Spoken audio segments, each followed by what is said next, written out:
लोकांपर्यंत कशा पद्धतीने पोहोचणं आहे त्या पद्धतीनं त्यांना दिलं जाईल.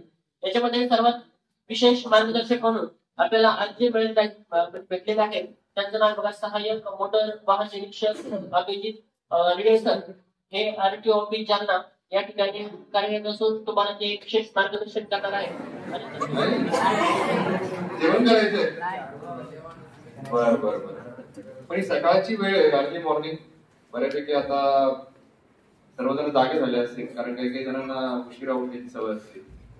तर मग थोडासा जो आवाज आहे, रिस्पॉन्स आहे, तर तो असं जरा एनर्जेटिक आला पाहिजे, कारण आपल्याला हे जे लेक्चर आहे एकदम बोरिंग नाही करायचं. मी काही असं स्लाइड किंवा जास्त फोटोज वगैरे दाखवून बोरिंग लेक्चर पण नाही देणार आहे. जे काही कामाच्या गोष्टी आहेत महत्वाच्या, ज्या कन्सेप्ट आहेत रस्ता सुरक्षेविषयीचे, तर त्याच्याविषयी तुम्हाला मार्गदर्शन करणार आहे. तर पुन्हा एकदा सर्वांना गुड मॉर्निंग. यस. तर आता आपण विषयाकडे येऊयात. काय आहे रस्ते अपघात म्हणजे रोड ऍक्सिडेंट. हा भारताचा अत्यंत गंभीर असा विषय आहे. 2019 साली कोरोना कालावधी होता, बरोबर? त्या एका छोट्याशा व्हायरसमुळे संख्या आपल्याला सर्वांमध्ये भीती घालून दिली होती आणि सर्वांनी लॉकडाऊन पाळलं होतं. पण त्याच्यामध्ये जे मृत्युमुखी पडणाऱ्यांची संख्या आहे त्याच्या दुप्पट दरवर्षी लोक रस्ते अपघातात जातात. आणि रोड ऍक्सिडेंट ही अशी गोष्ट आहे की सांगून होत नाही, बरोबर आहे की नाही? सांगून होत नाही. आणि सर्वात दुसरी गोष्ट म्हणजे दुसरी संधी सुद्धा देत नाही. मला सांगा, एखाद्याचा ऍक्सिडेंट झाला, ऍक्सिडेंट झाल्यानंतर तो हॉस्पिटलाइज झाला आणि तो यमराज आला त्याला भेटायला. यमाला म्हणतो का आपण चान्स द्या भरायचा? म्हणतो का? So there is no second opportunity. दुसरी संधी आहे का? नाही. मग आता या रस्ते अपघातापासून, जीव घेण्या रस्ते अपघातापासून आपल्याला सर्वांना जर बचाव करायचा असेल, जसं कोविडचं व्हॅक्सिनेशन केलं होतं आपण, तसं रस्ते अपघाताविषयीचं जे व्हॅक्सिनेशन आहे, म्हणजे ज्याच्याविषयीची जी माहिती आहे रोड रेग्युलेशनची, ती माहिती असणं खूप गरजेचं आहे. आणि ते काय काय आहे आणि ते कोणकोणते विषय आहेत, तर आता आपण सुरुवात करूयात. मला सांगा, आता हे टू वे कम्युनिकेशन पाहिजे. मी प्रश्न विचारणार, तुम्ही उत्तर द्यायचं. उत्तर देण्यासाठी उभं राहायची गरज नाही, जागेवर बसून उत्तर द्यायचं, हात वर करायची गरज नाही. ग्रुप मधून कोणी उत्तर दिलं की त्याला हायलाइटही करणार नाही, ठीक आहे? त्यामुळे त्याचं टेन्शन घेऊ नका आणि घाबरू नका. मी जर युनिफॉर्म घातलेला असेल तर मी आज इथं एक तुमचा टीचर, तुमच्यातला एक मित्र, मार्गदर्शक म्हणून आलेलो आहे, ठीक आहे? तर मला सांगा, रस्त्याशी संबंध येताना कोणकोणत्या माध्यमातून संबंध येतो तुमचा? एक, पायी चालताना येतो. दुसरा, मोटरसायकल चालवताना, दुचाकी चालवताना. तिसरा, सायकल चालवताना. चौथा, फोर व्हीलर चालवताना. रनिंग करताना. म्हणजे रस्त्याचा पहिला जो वापर आहे पायी चालताना आणि रनिंग करताना, आपण एकच कॅटेगरी देऊ, ठीक आहे? त्यानंतर एक्झॅक्ट प्रवास करत असताना, बसमधून किंवा इतर वाहनातून तुम्ही प्रवास करत असताना, तर अशा वेगवेगळ्या माध्यमातून इथं उपस्थित असलेल्या प्रत्येक विद्यार्थ्यांचा, प्रत्येक मुलाचा संबंध हा रस्त्याशी येत असतो, बरोबर? तर जो रस्त्याशी येणारा संबंध आहे,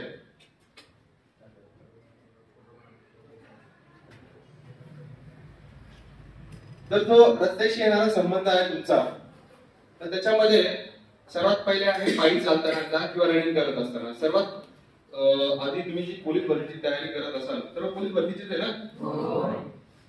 सकाळी उठून तुम्ही रनिंगला जाता. रनिंगला जात असताना बऱ्यापैकी ग्राउंडवर पळत असतात, पण ग्राउंडवर जाण्यापुरता का होईना थोडा तरी ह्या रस्त्याचा किंवा दुसऱ्या रस्त्याचा संबंध येतो.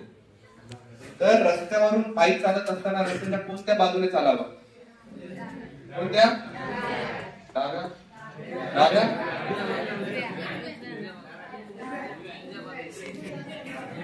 कोणच बाजू आहे ना? डाव्या साईड. डाव्या नाही तर कधी बोलतात डाव्या. बरं, आता ऐका, आपल्याला हात वर करायचा, ठीक आहे? सर्वात प्रथम उजव्या बाजूने हात वर करा. बरं असं डाव्या बाजूने डाव्या लेफ्ट साइड रस्त्याच्या हात वर करा हात खाली मधल्या बाजूने का बाकीचे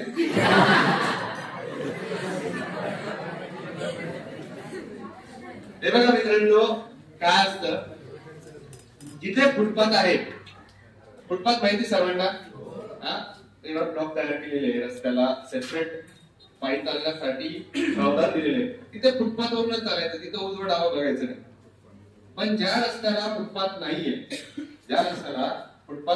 उदाहरणार्थ आता अंबड ते जालन्याचा जो रोड आहे ठीक आहे अंबड ते जालन्याचा रोड आहे त्याला फुटपाथ नाहीये आणि तो सिंगल सरळ रोड आहे 2 लेन आहे जाणारी लेन येणारी लेन मध्ये डिवायडर सुद्धा नाहीये बरोबर मग अशा वेळेस रस्त्याच्या नेहमी आपण उजव्या बाजूने चालायचं कोणत्या उजव्या आणि उजव्या बाजूने का चालायचं त्याचं कारण असं आहे की ज्यावेळेस पण आपण उजव्या बाजूने चालणार तर जे समोरून येणारं वाहन आहे ना ते आपल्याला क्लिअर दिसतं काय होतं क्लिअर दिसतं आणि ते जर का अनावधानाने आपल्या दिशेने येत असेल तर आपण रस्त्याच्या खाली पुढे मारू शकतो किंवा बाजूला सरकू शकतो पण जर आपण डाव्या बाजूने चालत असेल आपण रनिंग करतोय सकाळ झोपेतून 5 वाजता उठते 4:30-5 वाजता पळतोय तो ड्रायव्हर 12 वाजेपासून गाडी चालवतोय त्याला झोप लागलेली असेल झोपेत ड्रायव्हर घेत ती गाडी इकडे आपण पळतोय पाठीमागून गाडी आली आणि ती इलेक्ट्रिक बस असेल किंवा इलेक्ट्रिक गाडी असेल तिथे आवाजही येत नाही तिथे काय होतो अपघात होतो ऍक्सिडेंट होतो तर त्यामुळे रस्त्याच्या कोणत्या बाजून चालला कोणत्या पुन्हा एकदा सांगा वॉक ऑन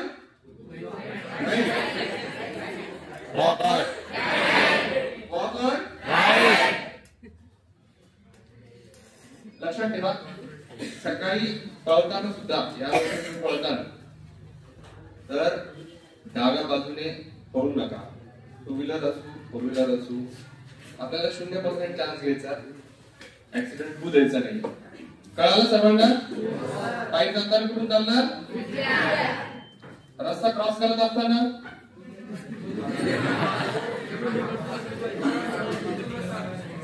हे बघा रस्ता क्रॉस करत असताना झेब्रा क्रॉसिंगचा वापर करायचा आपल्याला झेब्रा क्रॉसिंग बऱ्यापैकी आता जे सिग्नल वगैरे असतात सिटी असतात त्या ठिकाणी झेब्रा क्रॉसिंग असतं आणि तिथं सिग्नल असतं त्या सिग्नल मध्ये मनुष्याचं चिन्ह असलेला हिरवा कलरचा लाईट लागला की आपण रस्ता क्रॉस करू शकतो ठीक आहे हे सिटी एरियामध्ये बऱ्यापैकी आता तुम्ही जॉब करतात पोलीस भरती होतात सिटी एरियामध्ये जातात तर त्या ठिकाणी झेब्रा क्रॉसिंग बनवूनच रस्ता क्रॉस करायचा पण जिथे झेब्रा क्रॉसिंग नाहीये तिथे मोबाईल हातात घेऊन डायरेक्ट सुटायचं नाही तर उजवीकडे डावीकडे आणि उजवीकडे बघायचं आणि मग रस्ता क्रॉस करायचा याचा अर्थ साहेबांनी सांगितलं की बाबा आपला रस्ता क्रॉस करायचा आहे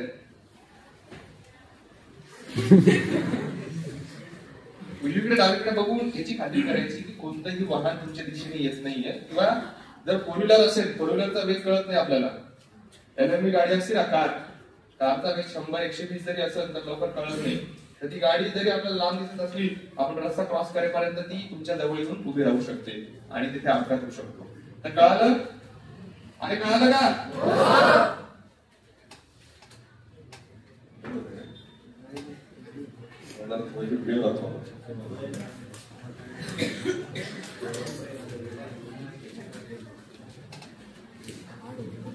माझ्याकडे खूप छान छान व्हिडिओज आहेत रोड सेफ्टीच्या रिलेटेड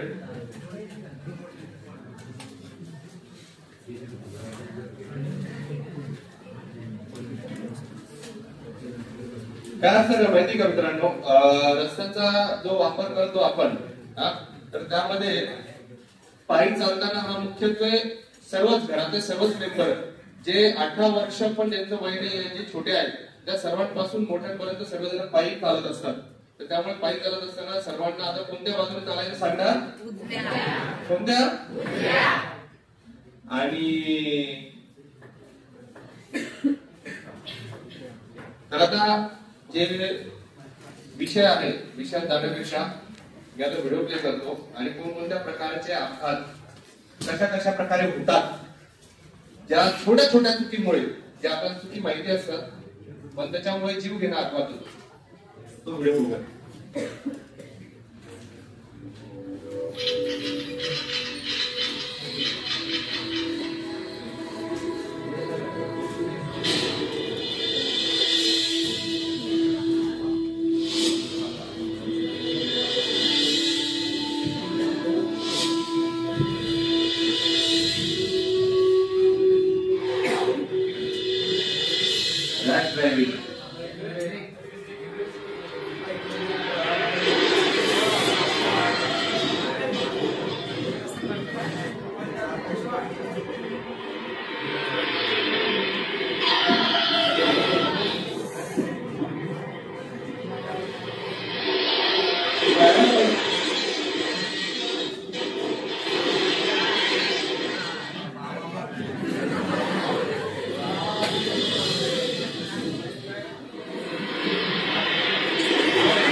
मोबाईल वापरताना रस्ता क्रॉस कर.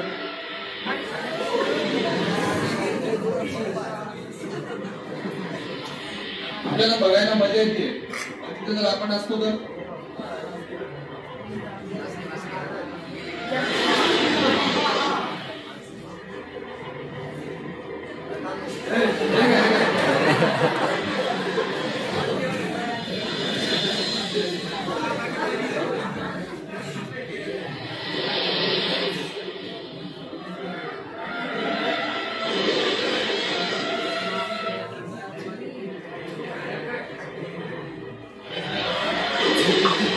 पुन्हा फिरून जायच्या निघून गेला. लेन व्हायलेशन, लेन कटिंग.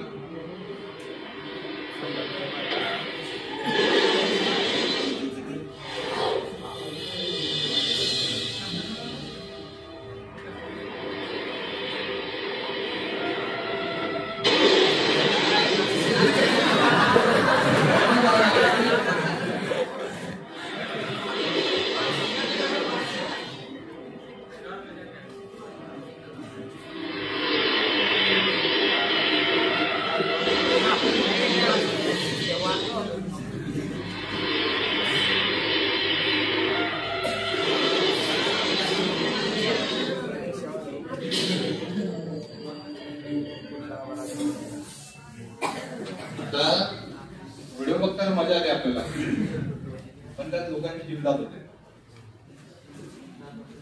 त्या ठिकाणी आपल्यापैकी जर कोणी असेल सिटी अर्बन एरियामध्ये किंवा या रोडवरती, तर रोड ही अशी गोष्ट आहे की जी वापरलं तर एकदम सोयीस्कर आणि आपल्याला सर्व्हिस देणारी आहे, पण तिथं जर का योग्य पद्धतीने वापर नाही केला तर आपण जीव घेणं अपघात होतो. ठीक आहे. त्यामध्ये कधी आपल्यापैकी कोणी आहे किंवा आपल्या कुटुंबातील कोणी प्रिय व्यक्ती असू शकतं आणि ते बघताना आपल्याला मजा आली कारण ते व्हिडिओ आहे, पण ते ऍक्च्युअली सीसीटीव्ही फुटेज मधून घेतलेले व्हिडिओ आहे आणि ते कंपाईल करून एक कंबाईन व्हिडिओ बनवलेला आहे.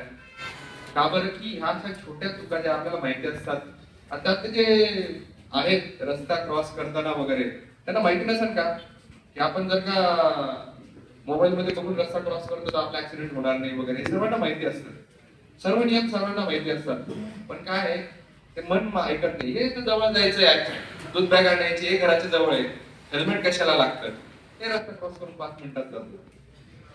पण त्या रस्त्यावरून येणाऱ्या वाहनांना तुमचे 2 मिनिटं किंवा तुमचं घर जवळ माहिती नसतं, बरोबर आहे. आणि त्याच्यानंतर या अशा गोष्टींना सामोरं जावं लागतं.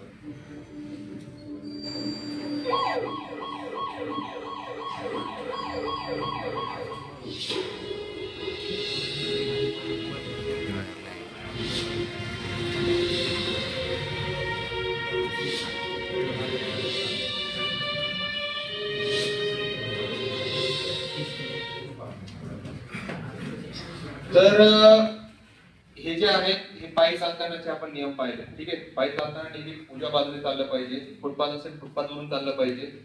रस्ता क्रॉस करताना झेब्रा क्रॉसिंग वरून रस्ता क्रॉस करायचा, जिथे झेब्रा क्रॉसिंग नाही तिथे उजव्या डाव्या आणि उजव्या बाजूला बघून व्यवस्थित कन्फर्म करायचं रोडवरून कोणी येत नाही, कोणतंही वाहन येत नाही आणि त्याच्यानंतर रस्ता क्रॉस करायचा.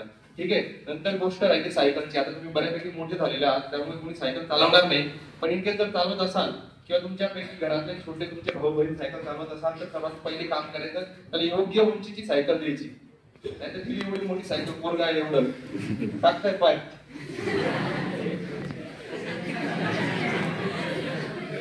बरोबर की नाही? समजतं सर्वांना? सायकल ही योग्य उंचीची असावी. त्यानंतर सायकलला मागून आणि पुढून योग्य पद्धतीचं रिफ्लेक्टर असावं. पुढच्या बाजूला कोणत्या कलरचं आहे? पांढऱ्या कलरचं आणि मागच्या बाजूला लाल कलरचं. आणि जर नसेल तर दुकानामध्ये मिळतं 100-150 रुपयाची गोष्ट आहे ती रात्री लावून घ्यायची. ठीक आहे. त्यानंतर सायकलला योग्य प्रकारची घंटी असली पाहिजे. कोणत्या? कोणत्या? डाव्या. उजव्या.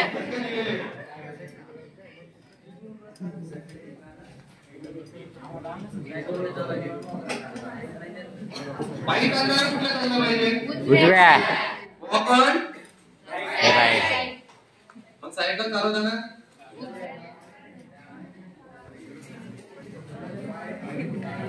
मोटरसायकलचे नियम माहिती आहे आपल्याला. हे बघा, इथे सायकलसाठी जर पुण्याला तुम्ही गेलेला असाल, पिंपरी चिंचवड सारख्या एरियामध्ये स्पेशल सायकलची लेन दिलेली आहे. फुटपाथ वरती सायकलची लेन दिलेली आहे. तिथे सायकलची स्पेशल डेडिकेटेड लेन असते. तिथे नेहमी सायकल ही त्या लेन मधूनच चालवावी. ठीक आहे, समजतंय?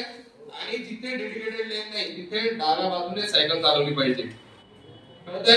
फक्त प्रोव्हाइडेड पाठीमागून योग्य प्रकारचे रिफ्लेक्टर आणि पुढे पण रिफ्लेक्टर असणं गरजेचं आहे. रिफ्लेक्टर नसेल, दिवा असेल तरी चालेल.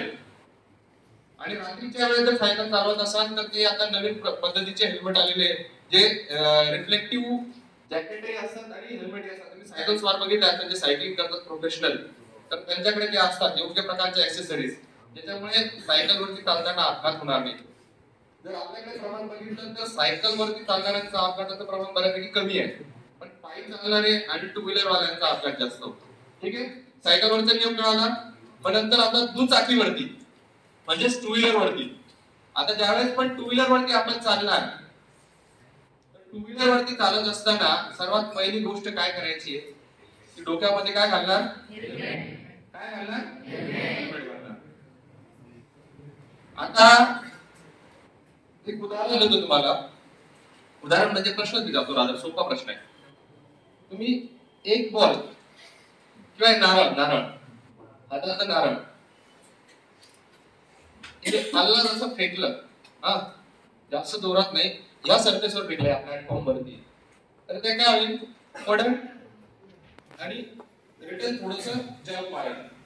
पण तेच नारळ मी जर का जोरात आवडलं तर काय होणार? त्या दोघांमधला फरक काय? पहिल्यामध्ये वेग कमी होता, दुसऱ्यामध्ये जास्त. तसंच आपलं हे जे डोकं असतं मेंदू, हे नारळापेक्षाही मनात टरबुजासारखं असतं. ठीक आहे, एवढं नाजूक असतं. जर का तुम्ही गाडीची स्पीड तुमची 20 ते 40 किलोमीटर पर आवर ची आहे, म्हणजे 40च्या स्पीडने तुम्ही चालताय आणि डोक्यात हेल्मेट नसेल आणि अनावधानाने तुमचा बॅलन्स बिघडला किंवा तुम्हाला पुढे येऊन ठोकला, तुमचा ऍक्सिडेंट झाला, तुम्ही पडले आणि तुम्हाला जर का डोक्याला मार लागला तर तिथे गंभीर स्वरूपाची इजा सुद्धा होऊ शकते. ठीक आहे, आणि दुखापत होऊ शकते, ऍटलीस्ट डोक्यातून रक्त जाऊ शकते किंवा पोच पडू शकते. पण तीच स्पीड 80-90-100 असेल तर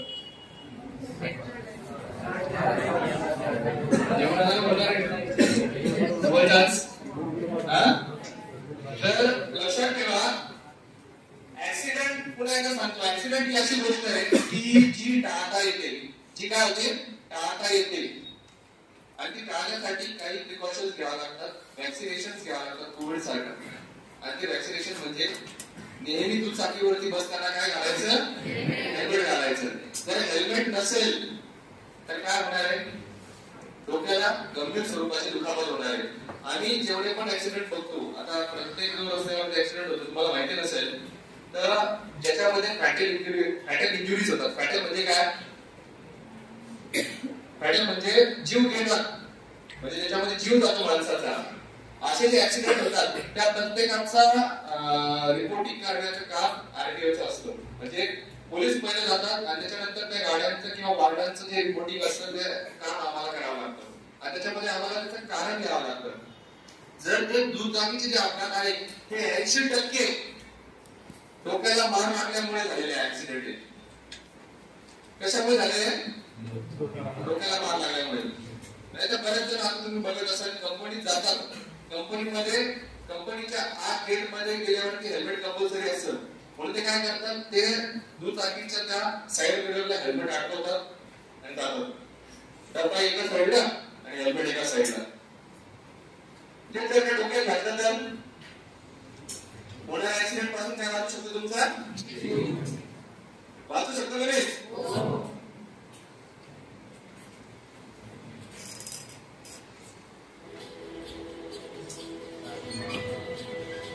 बघितलं का असं?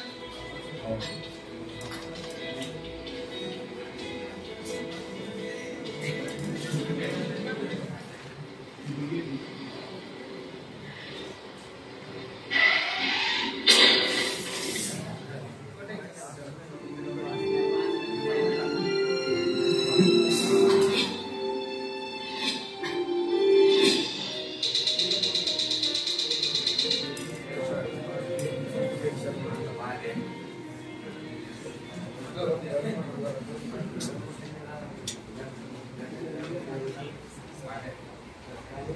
बघा, हे जे व्हिडिओ दाखवायचे आहे याच्यामध्ये याचा उद्देश असा आहे की तुम्हाला याचा सिरियसनेस कळावा, म्हणून हा उद्देश आहे.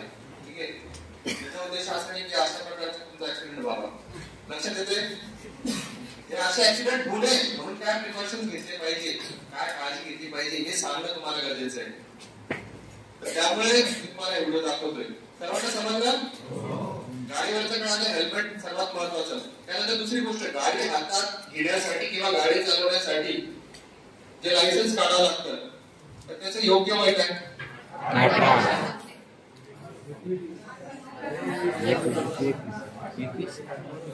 मुलीचं लग्नाचं वय किती?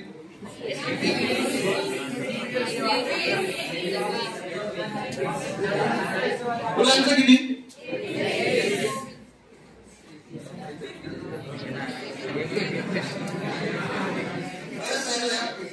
ते सोडा, तो प्रश्न सोडा. मला सांगा 18 वर्ष किती जणांचे कंप्लीट झालेलं? हात वर करा. बऱ्यापैकी सर्वांचे कंप्लीट आहे 18 वर्ष. हात खाली करा. किती जणांनी लायसन्स काढलेले? हात खाली करा. आता आजूबाजूला बसलेले हे लायसन्स काढलेले ठीक आहे.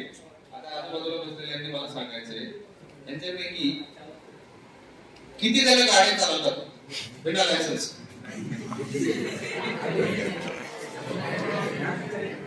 हात खाली करा. आता तुम्हाला सगळ्यांनी सांगितलं म्हणून मी त्या गोष्टी हायलाइट करतो.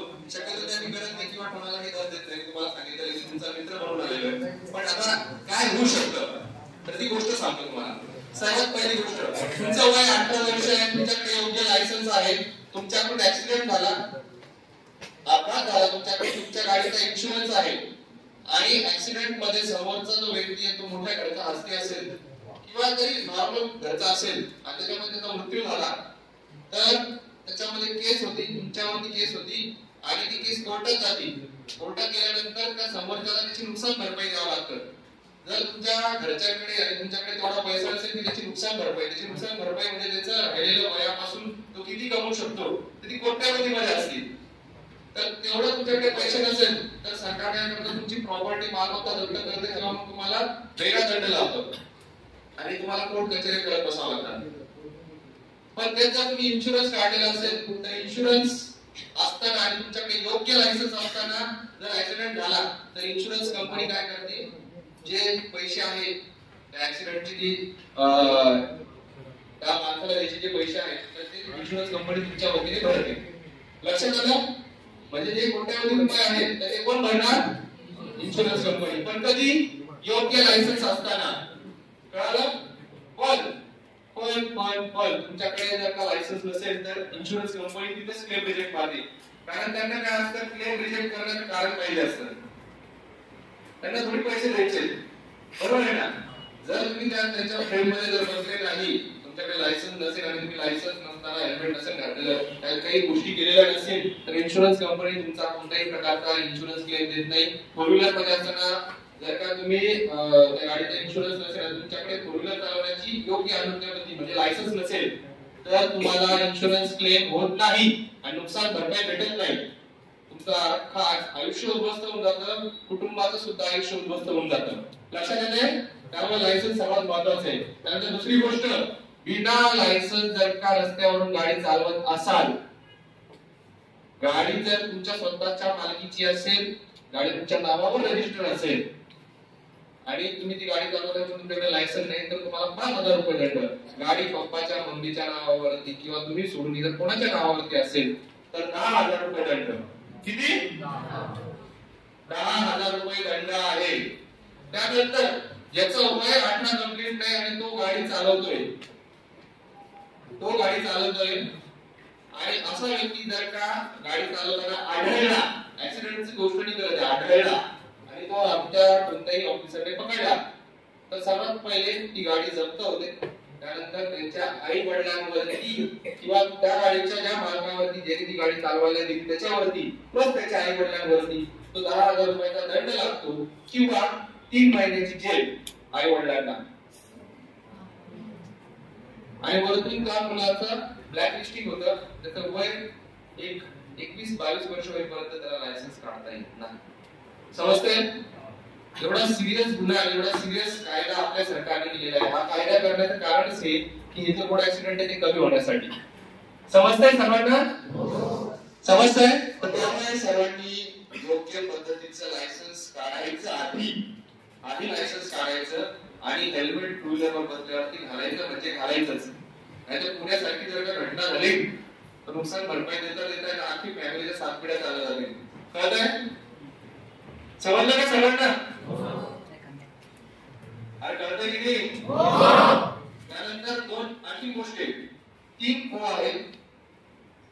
ओव्हर कॉन्फिडन्स, ओव्हर स्पीडिंग आणि ओव्हरटेक. हे 3 ओ जे आहेत ना, हे 3 ओ करायचे नाही. ओव्हर कॉन्फिडन्स, लायसन्स आहे, गाडी चालवता येते, हेल्मेट घातलेले आहे, मला फार कॉन्फिडन्स आहे, आत्मविश्वास, अति आत्मविश्वास, की आता गाडी किती स्पीडने पळू शकतो. नाही, गाडी ही योग्य वेग मर्यादेमध्ये पळवायची. समजतंय? प्रत्येक रस्त्याला स्पीड लिमिट लिहिलेली असते, 80 ची, 60 ची, कुठे 45 ची. तर तेवढ्या स्पीड मध्ये ती गाडी चालवली गेली पाहिजे. त्यानंतर दुसरं काय सांगितलं मी? ओव्हर स्पीडिंग, ओव्हर कॉन्फिडन्स आणि तिसरं ओव्हरटेक.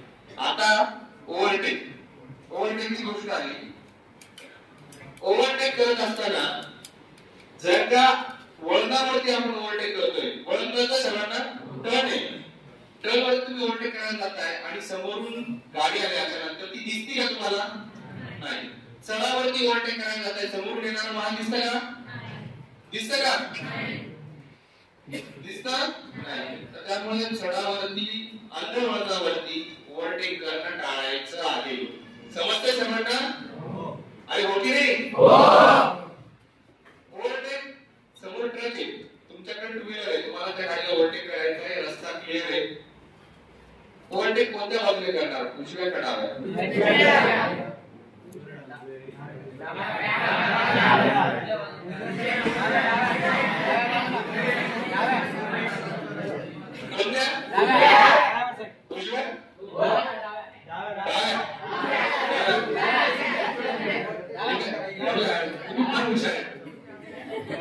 सरांना माहिती दोनच बाजू येतो, उजवी नाही तर डावी. मधून जर कोणी नेला नाही, कारण मधून नेलं तर गाडीला धडकणार. बरोबर? ड्रायव्हर कुठल्या बाजूला बसलेला असतो? कोणत्या बाजूला बसलेला असतो? कोणत्या बाजूला? उजव्या बाजूला ट्रक ड्रायव्हर किंवा समोरच्या गाडीचा ड्रायव्हर बसलेला असतो.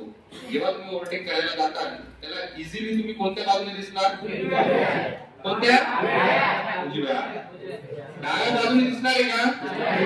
कारण डाव्या बाजूला इथं सीट असतात आणि पलीकडे फक्त आरसा असतो. कधी कधी तो आरसा पण नसतो. नो आरसा, नो ओव्हरटेक. ठीक आहे? त्यामुळे अशा ठिकाणी कॉम्प्रोमाइज करायचं नाही. जिथे सिक्युरिटी, सेफ्टी वगैरेची गोष्ट येते तर नेहमी कोणत्या बाजूने ओव्हरटेक करा? उजव्या बाजूने ओव्हरटेक करा. टू व्हीलरचा नियम कळला? पटपट समजलो. आता फोर व्हीलर मध्ये बसल्यावरती नेहमी सीट बेल्ट वापरायचा आहे. पाठीमागे बसणाऱ्यांनी सुद्धा सीट बेल्ट लावायचा आहे. ठीक आहे? त्यानंतर फोर व्हीलर कुठे पार्क करायची तर व्यवस्थित गाडीला स्पेशल लेन दिलेली असते रस्त्याच्या बाजूला, तिथे येऊनच गाडी पार्क करायची आहे. जर तुम्ही चुकीच्या ठिकाणी पार्क केली, पाठीमागून टू व्हीलर वाला आला, भस्कन दरवाजा उघडला, काय होणार? ऍक्सिडेंट होणार की नाही? होणार आहे की नाही? एक ब्लाइंड ओव्हरटेकचा एक व्हिडिओ बघायचा का?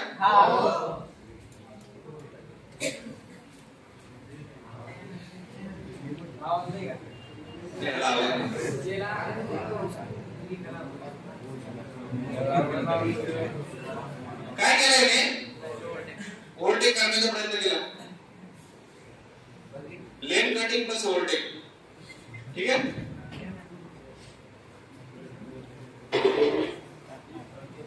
हा बघा,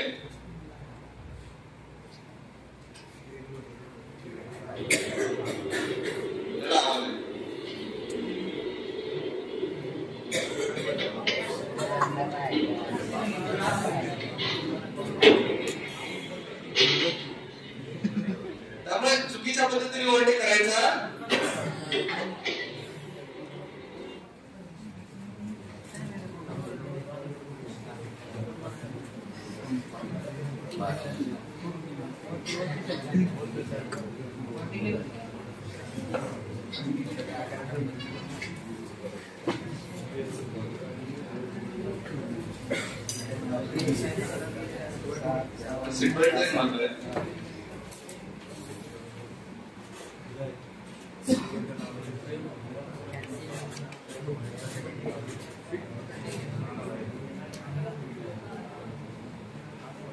सीट बेल्ट जर लावलेला असेल तर काय होतं, होणाऱ्या अपघातापासून जो तुमचा इम्पॅक्ट आहे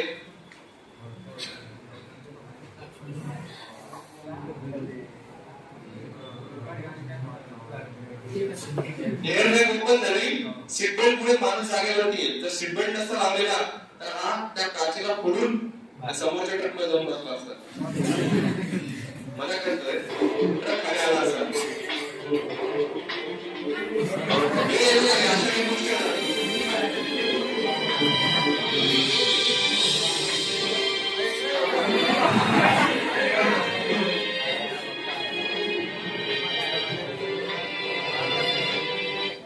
जास्त वेळ दाखवत नाही कारण जास्त निगेटिव्हिटी आहे याच्यामध्ये. आपण पॉझिटिव्ह गोष्ट बघू. स्पीडचं एक आहे डोर ओपनिंग नाही करत बघा.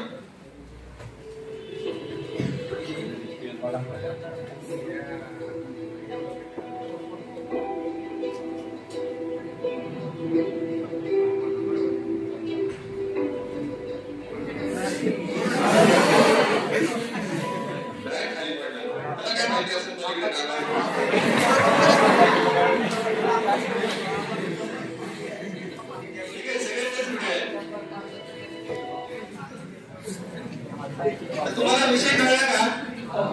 विषय कळला सर्वांना? फोर व्हीलरचा विषय कळला.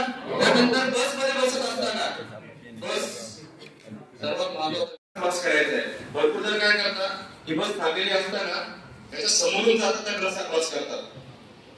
पण अशा वेळेस पाठीमागून येणाऱ्या गाडीवाल्याला माहिती नसेल की बसच्या समोरून कोणी रस्ता क्रॉस करत आहे. बरोबर आहे?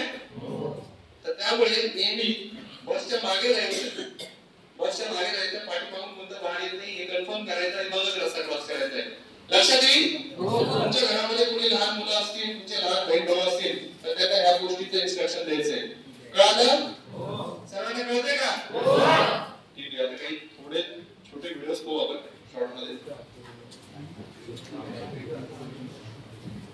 आमच्या कार्यालयाने विचार करण्यासारखी गोष्ट आहे.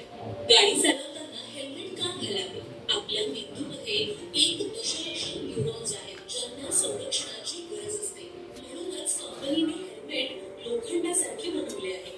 सर, ते हेल्मेट बाईकच्या हँडलला नाही तर तुमच्या मेंदूला संरक्षण देते. डोक्यात घालाल तर जीवाने वाचाल, हँडलला लावाल तर निष्काळजीपणाने जाल. म्हणूनच विमानातून उड्डाण करताना सीट बेल्ट लावणं जितकं महत्वाचं आहे तितकंच रस्त्यावर गाडी चालवताना हेल्मेट घालून ट्रॅफिकचे नियम पाळणं महत्वाचं आहे. लक्षात ठेवा, निष्काळजीपणा तुम्हाला थेट हॉस्पिटलच्या पलंगावर नेऊ शकतो. म्हणूनच नियम पाळा, दुर्घटना टाळा. उपप्रादेशिक परिवहन कार्यालय जालना, आरटीओ जालना यांच्या वतीने जनेकार्थच्या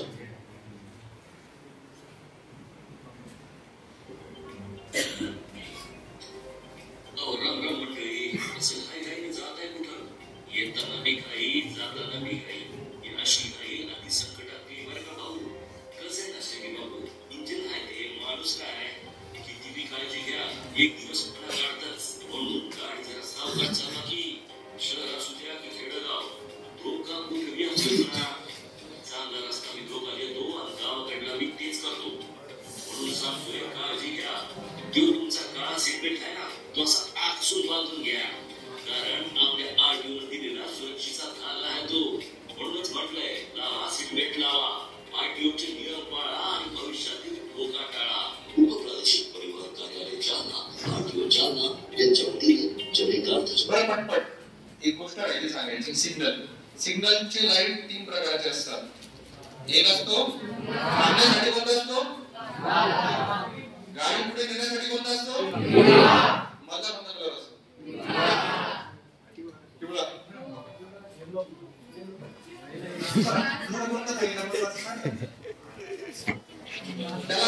कलर म्हणतात, ठीक आहे, वेळ नाही, त्याला आंबर कलरचा लाईट म्हणतात. तो थोडासा म्हणजे दिसायला पिवळा पण असतो, नारंगी पण असतो, पण तो आंबर कलरचा लाईट असतो. जो लाल दिवा असतो ना, ते आंबर कलरचा दिवा म्हणतात, तर त्या कलरचा तो लाईट असतो. लाल कलर म्हणजे वाहन थांबवणे आणि हिरवा कलर म्हणजे वाहन पुढे घेऊन जाणे. पण कुठे थांबवणे, कसं थांबवणे, तर लक्षात असू द्या, हे सिग्नल आहे इथं, हे सिग्नल आहे आणि इथं ते लाईट लावलेले.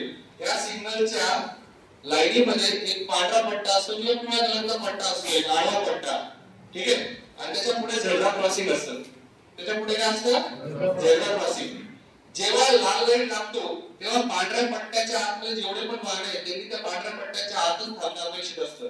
तर झेब्रा क्रॉसिंग मध्ये जाऊन नाही थांबायचं, ठीक आहे, पाठीमागे थांबायचं किंवा त्या पिवळ्या पट्ट्याच्या पाठीमागे थांबायचं.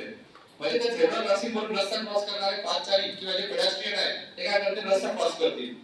जेव्हा ग्रीन लाईट लागतो तेव्हा वाहन निघून जायचंय, पुढे घेऊन जायचंय, ठीक आहे. पण पिवळा लाईट केव्हा लागतो, आता सिक्वेन्स बघा कसा असतो. पहिले लाल लाईट लागणार, थांबल्या, ठीक आहे, मग त्यानंतर पहिले हिरवा लाईट असतो. हिरवा लाईट म्हणजे गाड्या जातायत, मग त्याच्यामध्ये टायमर लागलेला असतो. मग टायमर 3 सेकंद, 2 सेकंद, 1 सेकंद, 0 झाला की मग कोणत्या कलरचा लाईट लागतो, पिवळा लागतो, आंबर कलरचा लाईट लागतो.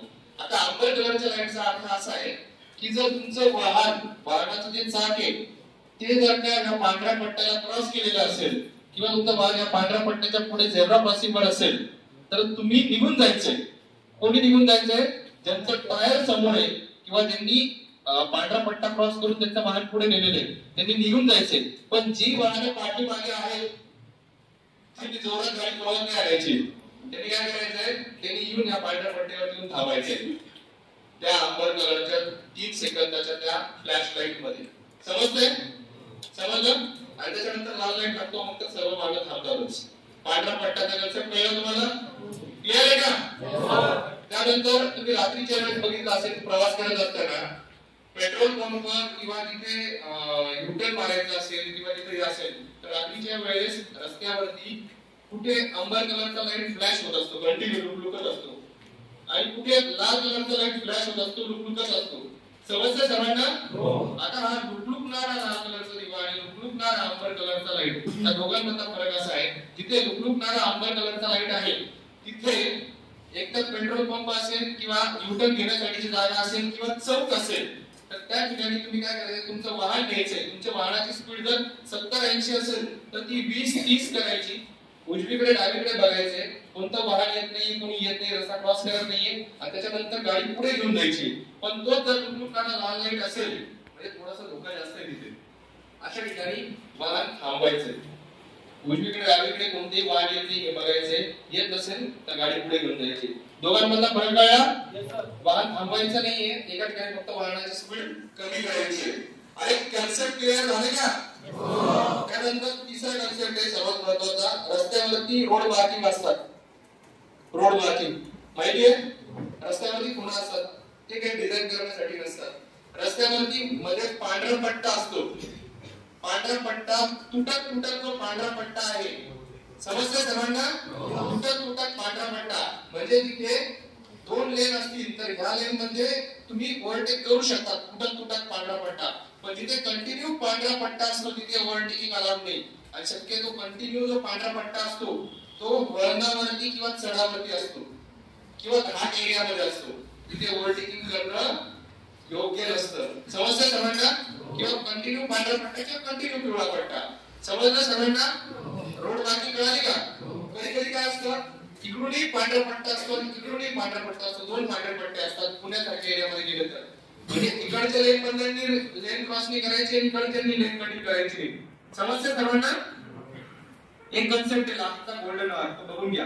गोल्डन आवर म्हणजे काय असतं, ऍक्सिडेंट झाल्याच्या नंतरची जी 60 मिनिटं असतात, तास, 1 तास, त्या 60 मिनिटांमध्ये जर त्या माणसाला जो ज्याच्या अपघातामध्ये इजा लागली त्याला जर का योग्य उपचार भेटले तर त्याचे 90% चान्सेस असतात की योग्य उपचार भेटल्यानंतर तो जिवंत राहू शकतो. आपल्या इथे काय होतं, ऍक्सिडेंट झाल्याच्या नंतर लोक फोटो काढतात, कुठे काढायचं तर मदत करायची तेव्हा हॉस्पिटलाइज करायचे. 60 मिनिटाच्या नंतर जर योग्य उपचार भेटला तर जीव वाचतो, 90% चान्सेस असतात जीव वाचण्याचे. तर तो कन्सेप्ट आहे गोल्डन आवर. समजतंय सर्वांना?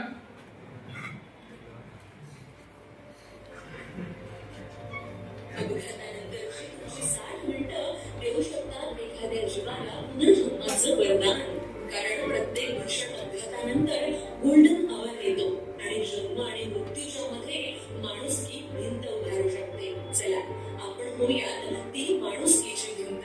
तिथे सेल्फी काढण्यापेक्षा मदतीचा हात देऊया. तात्काळ आपत्कालीन सेवांना माहिती पुरवूया. रुग्णाला सुरक्षित जागेत हलवूया. नुसतंच अपघात बघत बसण्यापेक्षा दुर्घटनेनंतरच्या एका तासाचा भाग होऊया. कारण अशा वेळी जीव वाचवण्यासाठी फक्त डॉक्टरची गरज नसते, तर अपघातानंतर लोकांना योग्य ती मदत करणे हेही तितकंच महत्वपूर्ण आहे. म्हणूनच डॉक्टर नाही तर किमान देवदूत तरी होऊया. लक्षात ठेवा, योग्य वेळी मदतीचा हात एखाद्यासाठी खरोखर सोनेरी मिळू शकतो. जालना आरटीओ विभागाद्वारे जनहितार्थ जारी. कळलं? गोल्डन आवर कळलं का सर्वांना? एका तास 2 तास असतो ना, त्यामध्ये म्हणजे दुर्दैवाची गोष्ट आहे, कार ऍक्सिडेंट झाल्याच्या नंतर आहे ना, त्याला मदत करा. त्याला मदत केल्यानंतर तुम्हाला भीती वाटते की मला कायदेशीर कारवाईला समोर जावं लागेल किंवा पोलीस मला पकडतील किंवा मला विचारतील की तूच ऍक्सिडेंट केला. तर असं होत नाही. उलट जो मदत करतो आणि त्याला मदत देतो त्या माणसाला, तर त्याला राज्य शासनाच्या वतीने एक गुड समाधी आहे, म्हणजे एक चांगला नागरिक म्हणून त्याचा सत्कार करण्याचं ठरवलेलं आहे. तर त्यामुळे अपघातासमयी ज्या व्यक्तीला मदत करतात तुम्ही, तर अशा व्यक्तीचा नेहमी सत्कार केला जातो. समस्या सर्वांना अरे कळतंय का? बोल होतोय सगळे गुडस कळले तुम्हाला?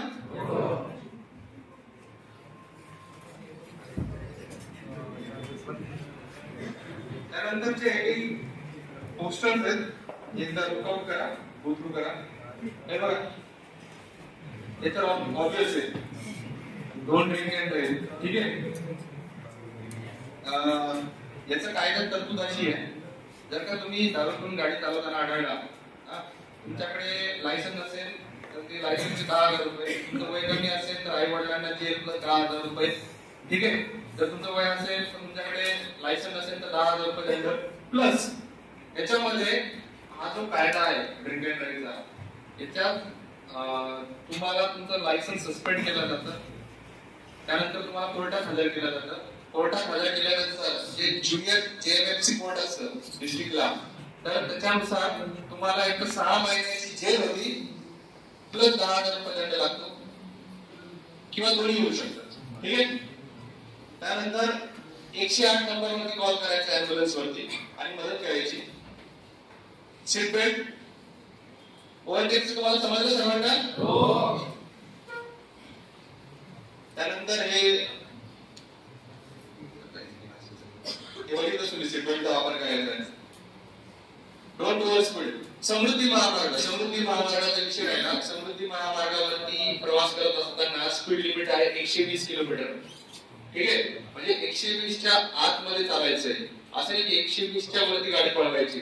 सर्वांना समजतंय? घरच्यांना सांगा 120च्या वरती गाडी नाही पळवायची, 120च्या आतमध्ये गाडी पळवायची. त्यानंतर त्याच्यामध्ये डेडिकेटेड लेन आहे, 4 व्हीलर साठीची लेन आहे, आणि जी 3री लेन आहे ती ओव्हरटेकिंग लेन आहे. समजतंय सर्वांना? इथे एक ऍक्सिडेंट झाला होता 3 महिन्यापूर्वी एसटी बसचा आणि ट्रकचा. माहिती तुम्हाला? तो का बरं झाला होता माहितीये?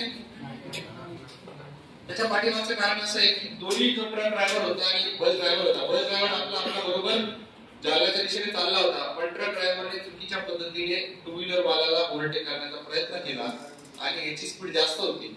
आणि काय असतं ना, जेव्हा तुम्हाला गणित शिकवत नसेल, 2 गोष्टी विरुद्ध दिशेने येत असतील, याची स्पीड आहे 40 असेल किंवा 60 असेल आणि ह्याची स्पीड आहे 60, तर दोघांची स्पीड काय, दोघांची व्हेलॉसिटी ऍड होते. दोघांची व्हेलॉसिटी काय होती? ऍड होती. Addition of velocity. आणि ऍडिशन ऑफ व्हेलॉसिटीनी त्या दोघांची स्पीड टोटल होऊन जाते 120 आणि 120च्या स्पीडने तो इम्पॅक्ट होतो आणि तो जो इम्पॅक्ट असतो तो एकदम डेडली असतो. त्यामुळे काय झालं, समोरचे जे ट्रक ड्रायव्हर ते दोघांचे पाय गेले जागेवरच, आणि म्हणजे लोअर बॉडी पोर्शन गेल्यामुळे त्याचा जागेवर मृत्यू झाला. त्यानंतर तो बस ड्रायव्हर होता, बस ड्रायव्हरचा पण सेम गोष्ट झाली. ठीक आहे. आणि जे समोरचे जे पॅसेंजर होते बसलेले, त्यांनी धरून बसलेल्या लोकांना किंवा सीटाला सीट बेल्ट नव्हतं. त्यामध्ये काय झालं, ते समोर उडाले आणि त्यांचं डोकं मोडलं, मान मोडली आणि त्यांचा तिथं मृत्यू झालेला. समजतंय? त्यामुळे कोणीही रस्त्यावरून चालत असताना ह्या ज्या काही छोट्या छोट्या गोष्टी आहेत त्या इझी घेऊ नका. प्रत्येकाने काळजी घ्या. आपली ही जी थीम आहे रस्ता सुरक्षेची टीम केअर, काळजी घ्या आणि परवा, ही केंद्र सरकारने यावर्षी लागू केलेली आहे की लोकांपर्यंत हा संदेश पोहोचवा. भरपूर लोकांना काय असतं माहिती नसतं. आता तुम्हाला बऱ्यापैकी गोष्टी माहिती झाल्या. ही जी माहिती दिलेली ही इतरांपर्यंत पोहोचवा, तुमच्या कुटुंबापर्यंत पोहोचवा कृपया करून. आणि आपल्या आई वडिलांना, भाऊ दादा यांना म्हणा तुम्ही आमच्यासाठी महत्वाचे आहात, तुमचा जीव आमच्यासाठी महत्वाचा आहे, तर कृपया हेल्मेट घालून बाहेर पडा. समजलं सर्वांना? काय समजलं का? मोबाईल वापरायचा नाही. चला एवढं बोलतो आणि मी माझे 2 शब्द संपवतो.